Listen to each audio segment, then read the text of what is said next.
Greetings once more. Good afternoon.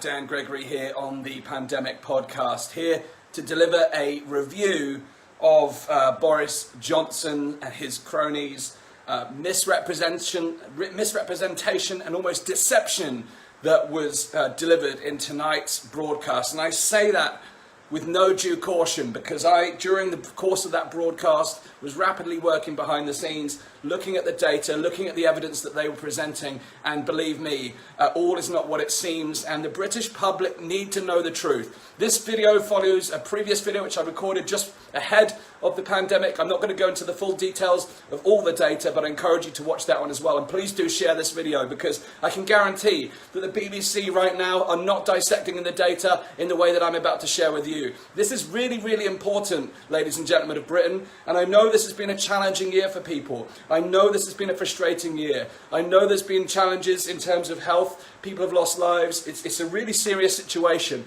But what is not acceptable is the level of lies, deception and misrepresentation that this government is continuing to deploy on the British public. And I say deploy with a real conviction, because what I saw tonight is not fact. There's a lot of things that aren't factual. They're misrepresented, and I'm going to be very, very clear. I'm going to share very, very carefully the facts that I've already started to reverse engineer and analyze from credible sources here. So, first of all, Boris, I'll review what happened in the announcement. Boris opened up by talking that saying that London and the southeast is spreading more rapidly, and we do know that. And in the previous video, I talked about how we've seen this trend, we've seen this pattern. We've seen the pattern from the northwest of England, which had a peak back at the early to mid stage of October, and then we saw a peak in the Midlands, central England, around early to mid November, and now we're seeing a peak in the south and the southeast in early to mid London. And I'll go specifically into the growth rates in a minute, because it's really important. Because if you were watching that and hadn't looked at any prior data, you would probably not know about those previous peaks that we've seen in the geographic areas across the United Kingdom at the earlier points during the year, the winter season. And you would probably not know or see or get context on the rise in the data, because there's never any context, is there, ladies and gentlemen? But I'll give you some context, because I have the numbers here. So Boris opened up by saying London and the southeast are rising more rapidly. Yes, they are, as predicted. Yes, they are, as the previous areas have already done so. And then they come to a peak and they start to fall. Now, the big burden of this conversation was around the new variant. Now, there's a website, I think it's called nextstrain.org or nextstrain.com. I'll post it in the links after this. They've been tracking all the variants since the beginning of the year. To be clear, viruses mutate. We know that. Science has shown us that for decades. You'll see all the variations. There's been around 4,000 variations since the beginning of the year. Now, most of them are insignificant. Sometimes they're more significant. I'll talk more about the specifics in a minute on that. I've emailed the Professor Peter Hornby, who's the chair of the nerve tag group that Boris referenced, for more information. I want to see firsthand the evidence that they have, but I'll show you the evidence that we do have.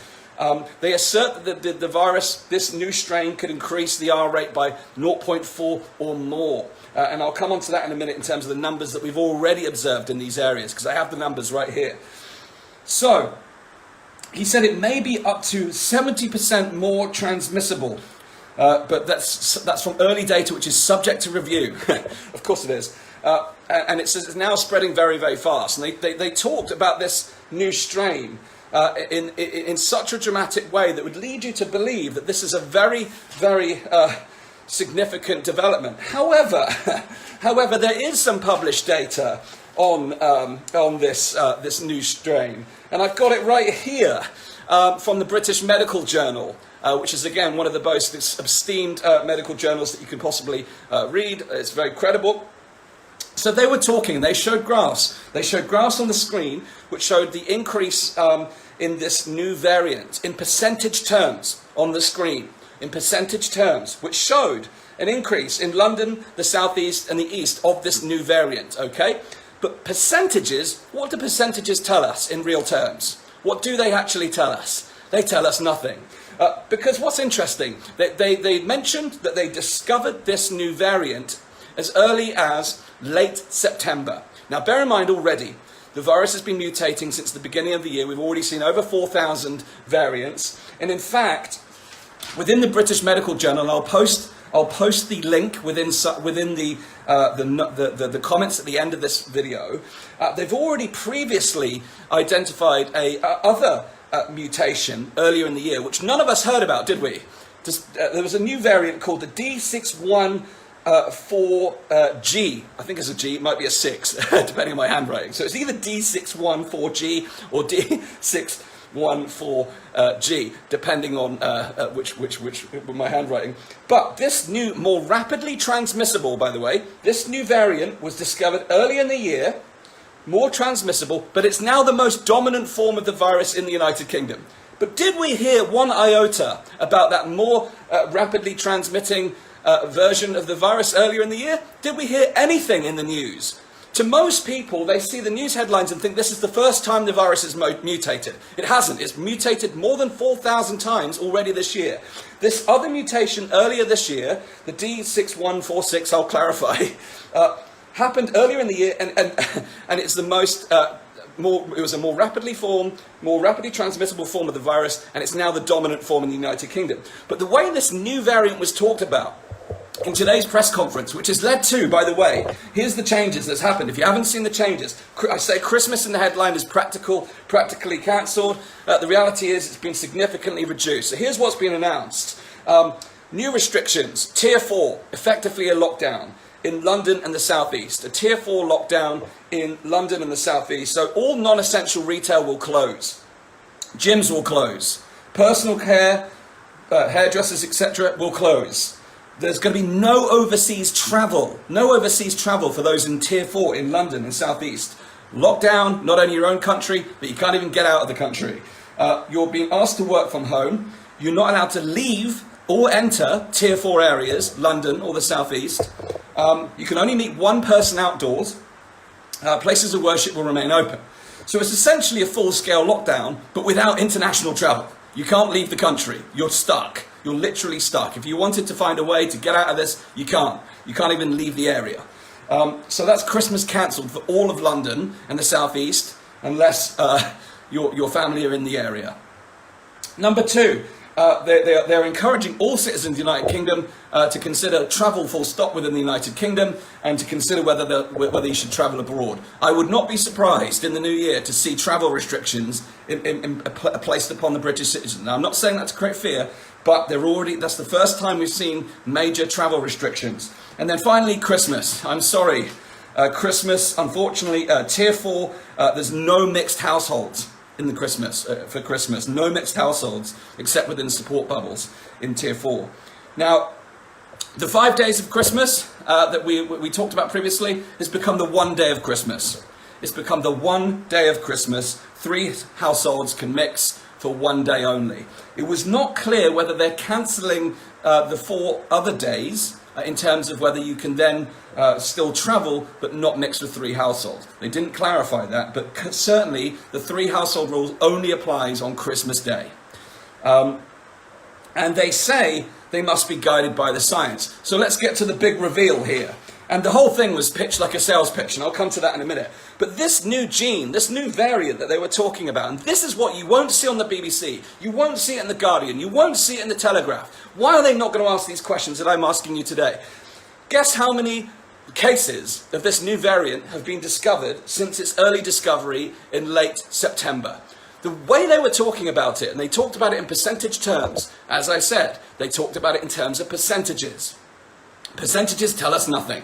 There has been exactly, since late September, 1,108 cases of this new variant across the entire nation. Let me say that again. With all the up and down of that broadcast today, there's only been 1,108 cases detected of this new variant across the entirety of the United Kingdom. 1,108. By the way, how many cases have there been in total this year, since the late September? I've got it here. Where is it? 1.5 million cases since late September. So, of that 1.5 million cases since late September, there has only been 1,108 recorded cases of this new variant. Let me say that again. Of the 1.5 plus million cases that have been registered since late September, only 1,108 of them are the new variant. So if this new variant, by the way, is as rapidly transmissible as they made out tonight on that broadcast, then surely it would be a much greater proportion of that 1.5 million cases. You would think that, wouldn't you? Now, 1,108 cases of a total of 1.5 million plus. It's actually 1,558,622 cases, to be very specific, since late September. And I deemed late September as the 25th of September. It could be earlier. There's been over 1.5 million cases since late September, but only 1,108 of this new variant, which is exactly or roughly 0.07%. It's 0.07% of the overall number of cases since late September. So the way they were talking about it, they were talking about it significantly as though it's a major new contributor to cases. It's 1,108 cases of 1.5 million discovered since September, late September, 25th of September, that's the date I used, which is 0.07%. Now, will the BBC mention that at all today, or even in the next week? Will the Independent, or the Guardian, or the Financial Times, or any of the major press talk about the fact that the British Medical Journal has already shown that there's only 1,108 cases of this new variant? And bear in mind, there's over 4,000 new variants. Why can we not get the truth? Why can we not get the truth from our government? Why can they not act with intelligence and integrity?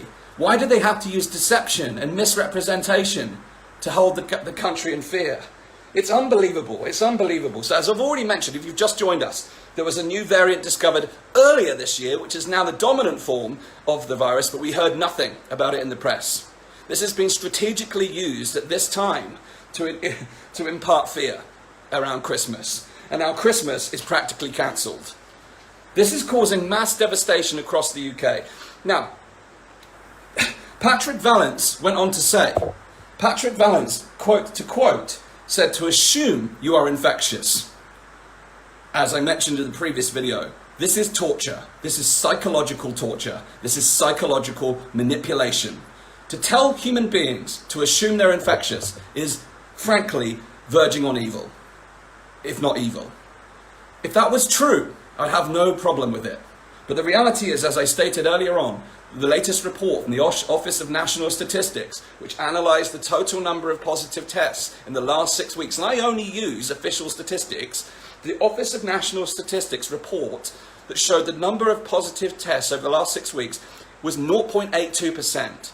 So 0.82% of all the tests that were done in the last 6 weeks were positive, meaning that the 99.18 remaining percent of the tests were negative. So why would the 99.18% of the population who tested negative assume that they are infectious? That is torture. That is psychological manipulation. Now, of course, to be transparent, the test is a point in time. It's a point in time. You could get tested negative in a moment and you could bump into someone who's infectious. But based upon that ratio, if only 0.82% on average are positive, what are the chances? You've got less than a 1 in 100 chance of coming into contact with someone who has tested positive. And even if they have tested positive, at that level of prevalence, it's a low rate of prevalence, it is known that in low prevalence situations, there's a higher number of false positives. That's scientific fact. That's a statistical fact. Not only that, that doesn't even get us started on symptomatic or asymptomatic transmission. Boris said that over a third of cases are transmitted asymptomatically. I say, where is your evidence? Where is your evidence? And I talked in the previous video, and I'm going to talk about it again. We must place the burden of proof on the government now. We must do that. We must place the burden of proof upon the MPs, the SAGE group, and the government and demand the truth. Because where is the evidence for asymptomatic transmission? Asymptomatic means you have no symptoms. Now, if you're coughing, you're spluttering, of course, you're going to be, there's going to be viral shedding of a higher level. You're going to have a higher viral load for a start, scientifically proven, plus you're going to be shedding more virus. If you're asymptomatic, you're going to have a lower viral load and you're lower shedding, if any at all. And there's, I've read 15 recent papers on asymptomatic transmission, which all say that that's negligible. So we must demand the truth. So let's recap. Boris announces new restrictions in the United Kingdom. A tier 4 restriction for the southeastern London, which effectively is a national lockdown with non-essential shops closed, gyms closed, personal care closed, no overseas travel. No overseas travel, that's a critical piece. Must work from home if possible, cannot enter or leave tier 4, which is London and South East, and you can only meet one person outdoors. Now, let's look at the data. So, London and the South East. What I've done here is looked at the transmission rates in the northwest, where I mentioned the peak was seen in October, the Midlands, which was seen in November, and then the southeast in London, which was seen in December. So northwest had its peak of 5,595 cases in a day on the 20th of October. So I looked at the growth rate for the previous month. The previous month from the 20th of September. The growth rate for the previous month was 25%. So the northwest in the previous month, the growth rate was 25%. Now, we look at the Midlands. In fact, no, that's not correct. That's 208. I missed the point. It's 258%. It's 258% in 1 month. Northwest. From the 20th of September to the 20th of October. I stand corrected. I can't read my own writing. I was scribbling away. 258% increase in 1 month. Northwest. West Midlands, for their peak on the 10th of November, 3,641 cases in a day. Up from 920 on the 10th of October, the month previous. A growth rate of 296% rising to the peak. That's the Midlands. Remember I said Northwest, October, Midlands, November, Southeast and London. Let's look at these numbers. Southeast, the month preceding the current peak of 3,278 cases, was a growth rate of 25% in the previous month. London, to the peak on the 12th of December of 4,660 cases. For the previous month, a growth rate of 64%. So in the month preceding the current peak in London, 64%. The peak in the southeast, 25% within the previous month. Yet, the West Midlands, 296% in the month preceding. The northwest, 258%. So they're saying it's growing faster in London and the southeast. Now, whilst it's true, it is growing more rapidly in the most recent days. It absolutely is. The last week is growing faster in these areas. The month preceding shows that this is not an exponential growth rate in these areas. Bear in mind that this variant has been around since the end of September. Now, get this. Further wonderful truths from your government here. And I think this video will probably lead to me being censored because I'm not standing down. I'm not standing down for this. I'm not tolerating this. Matt Hancock on the 14th of December in the House of Parliament said that we may associate the rise in, there may be an association between the rise in cases in the north, in the southeast, but not necessarily. It's not necessarily causing the rise. Matt Hancock in the House of Parliament said that this new variant may be associated with, but it's not necessarily causing it. So remember in the previous video, I said this. If you look at the shopping trends in December, you can associate an increase in shopping with the cold weather in December. If you track the temperature in December with shopping habits, you would see an association between more shopping in December and the cold weather. Now, is the cold weather the cause? What else happens in December, friends? Which just has been cancelled? Christmas, that's right. So Christmas is the cause. Christmas is the correlating factor, the causation, which drives shopping patterns in December. Not the cold weather, but it's associated with. Now, this entire government is constantly using correlation and association to make policy decisions.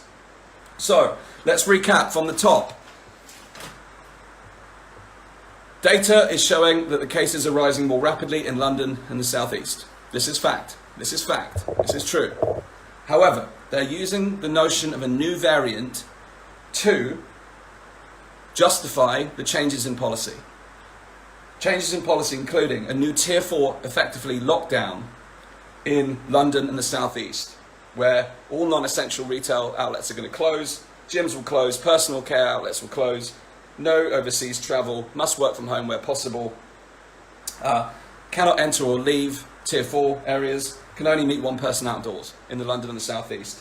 Travel, the population of Britain have been asked to consider whether they should travel outside their own areas and even consider overseas travel.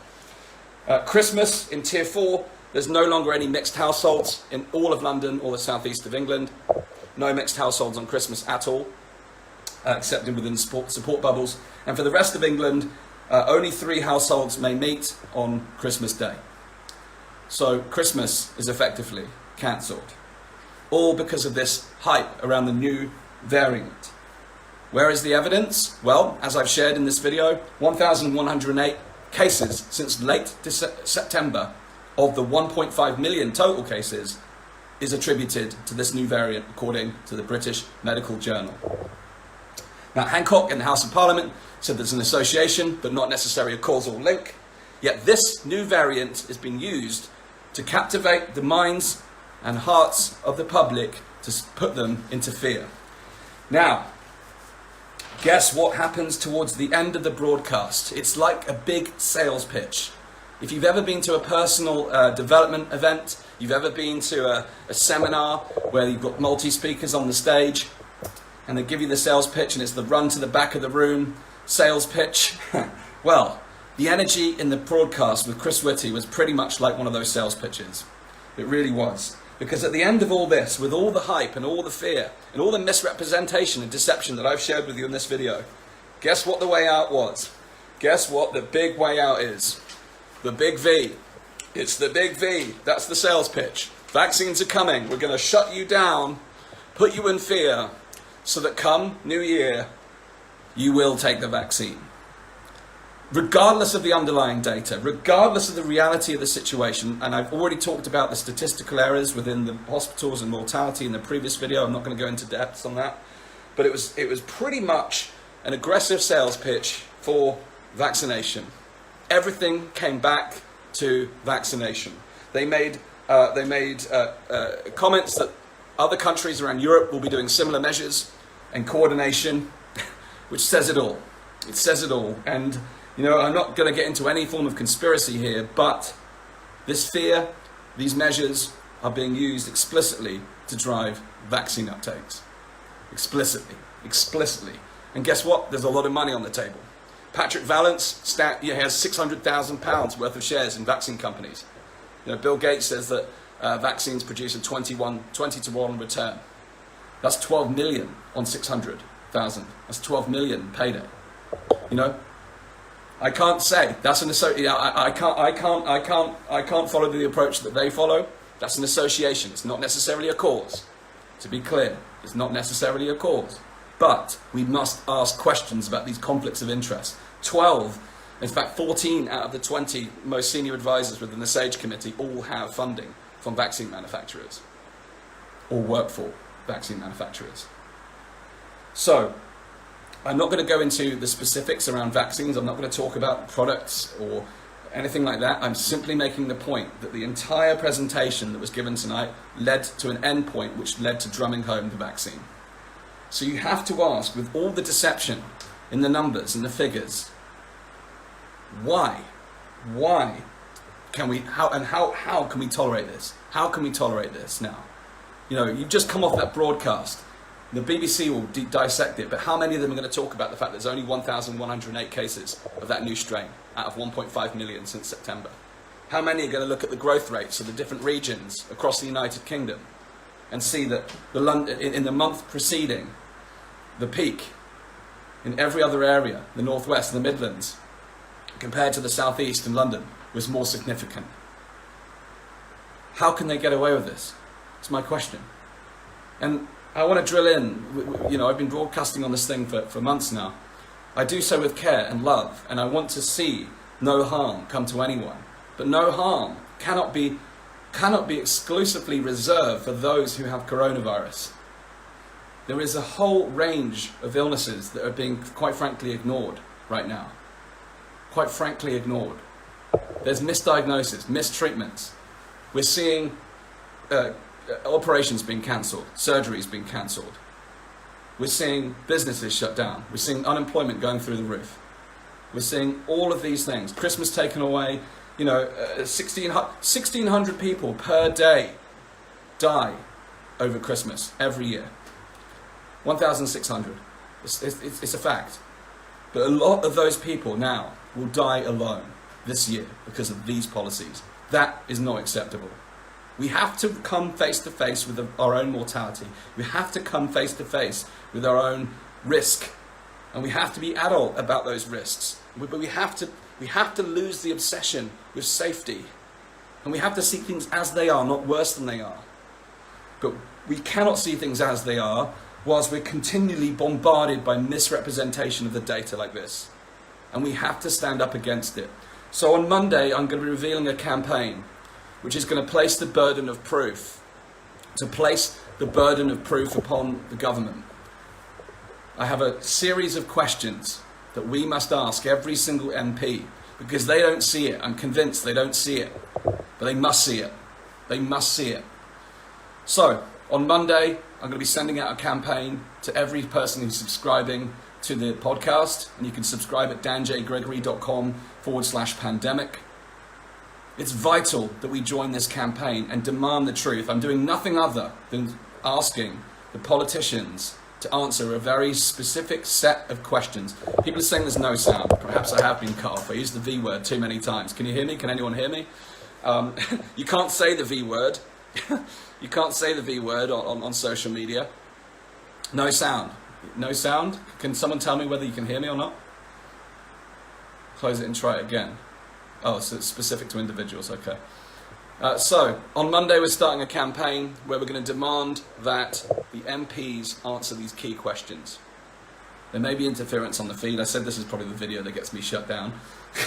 Because enough is enough. Enough is enough. You cannot, days before Christmas, come and lie to the British public to misrepresent the facts and expect the public to tolerate it. There are people who won't ask questions. There are people who won't look beneath the surface. But I do look beneath the surface. The reason I started this podcast is to ask questions. It's called Question Everything. It's not deliberately to create a counter-narrative. It's to get to the truth. It's to get to the facts. It's to get to understand what is the impact of the virus. What are the most effective treatments? What's really going on in hospitals? Who is really dying of the virus? And how can we prevent that? But we can only do that from a place of truth and a place of integrity. And I'm sick to death now of seeing our government lie to us on television, to completely deceive in the way they present. They may present accurate figures around the percentages, but percentages don't tell us anything. And did they once mention that only 1,108 cases have been discovered of this new variant? Yet they've made it out it's the most rapidly rapidly transmitting across the UK. Well, if it's been transmitting since September, it's not moving that fast. There's only 1,108 known cases of it compared to the 1.5 million cases that have been discovered in total since the end of September. So, we must demand the truth. These people are acting out of complete integrity. For me, integrity is king. What led me on this path of discovery around all the different data and the science was pure curiosity, based upon the fact that I saw a disconnect between the reality and the way it's being portrayed. And it's happening over and over and over again. And I will not tolerate it. Lives are being destroyed because of it. And I care about all lives. I care about all lives, not just those who are sadly being challenged by coronavirus, but every life. Every life is important. And in order to protect all lives now, we must stand up and demand the truth. So once again, if you've just joined, this is a long video, but to recap, new tiers announced. Tier 4 has been revealed, which is going to be unveiled in London and the South East. It's effectively a full lockdown, with no exit or entrance into Tier 4 areas in London and the South East. No international travel. Travel full stop is being asked to be considered across the UK, and I wouldn't be surprised to see further travel restrictions going into the new year. 3, Christmas is effectively being cancelled. Tier 4, no mixed households at all, and only 3 households to meet on Christmas Day only, as part of the restrictions. Now, this has all been attributed to a new strain of the virus, as I've mentioned already. There's only been 1,108 cases of this new strain since the end of September, according to the British Medical journal. And since the end of September, there's been 1.5 plus million cases of all forms of the virus. So it's a very small percentage. It's 0.07% of the total group. Now, if it is a serious variant and we need to take due caution, I'm all for it. But the evidence so far doesn't tell us that. And once again, Matt Hancock in the House of Parliament said there's an association between this new variant, but it's not necessarily a cause. And that's been the problem all year. Association and correlation, not causation. Not causation. Why are people in hospital? How many of them are symptomatic? How many of them are being treated for symptoms of COVID-19? How many of them are being treated for pneumonia attributed to COVID-19? We don't have the data. It's all blurred into one. Test positive in hospital, that's it. They don't mention that 75% of all the hospitalization cases around COVID, 75% of them were tested positive in hospital, not prior to. Of course, some of them will be emerging with symptoms once they enter hospital, but how many? We just don't know. Every person who dies with a positive test, regardless of the cause of death, goes on the death certificate. You know, on Monday, in addition to this campaign, I'm going to be looking to speak with the Lawyers for Liberty team about class action suites, because I believe, you know, there's people who've been falsely categorized as dying with coronavirus, and it's just a lie. It's false. Yet the poor family have had to deal with that. The mental trauma of believing that their family member has passed away due to coronavirus, and they haven't got the truth. And that's not just. That's unjust. And similarly, how many people have lost their lives prematurely because they weren't able to access medical care, because the GPs were closed, you couldn't get an appointment, or the diagnosis or the treatment wasn't available to you. These people deserve justice. We need to push for class action. There's so much injustice this year, and I've had enough. I won't stand for it. So, on Monday I'll be announcing the Burden of Proof campaign, whereby the intention is to write to every single MP in the United Kingdom and answer some very specific questions. And if they don't have the data, then we have a problem. And if they can't see the problem with the data, then we have an even bigger issue. But this is the point. We must start with ensuring that the MPs can see quite clearly right now what the real issues are. Because without that, we can't effectively challenge. And then we need public pressure. So, I want to thank each of you for watching this. I've gone on a lot. I'll come and do another video on this on Monday in more succinct form. I'm kind of overcome with rage and anger at the minute, and I'm trying to be calm and compassionate. But it's not acceptable to deceive the public in the way that we've seen today. It's not acceptable to have people's Christmases torn apart in the way we've seen today, with misrepresentations of the facts. It's not acceptable. And remember, 0.82% of all tests are test positive, according to the Office of National Statistics. Yet that means that 99.18% are negative. Yet Patrick Vallance goes on record to say we must all assume that we have the virus. There's no evidence for that. It's not acceptable. And this is medical tyranny, and it's time to stand up. This is no conspiracy. Look at all the numbers. I'll reference all the data. You can look at it yourself. And it's time to take a stand as the British public. This is not just happening in Britain. This is happening across Europe. This is an unbelievable time. And it's time that we stand up for truth. So please do subscribe right now to danjgregory.com/pandemic. The link's in the top of the page here. And I'll be announcing the campaign on Monday. And we're going to start rapid and urgent action to demand the truth from our politicians. So, I'm sorry about the news. I don't have anything positive to share other than the fact we have this campaign coming, and it's the beginning of something very important, and I want you to be part of it. So thanks for watching. Stay positive, channel loving energy, be good to one another, and together we will get through this. It's most important that we retain a sense of hope, and we must stay in integrity. If we want to see others to lead with integrity, we must lead with integrity ourselves. We have to be the change we want to see. This is time to lead with love and compassion and empathy, and to connect and reconnect with people, because we're being divided by the press and the government, and it's time to love one another and come back together to demand the truth. It's down to us. So please subscribe right now to danjgregory.com/pandemic, and I'll be emailing out the campaign details on Monday. Thanks very much for tuning in, and thanks for sharing, and thanks for commenting. Really appreciate you. Goodbye. Greetings.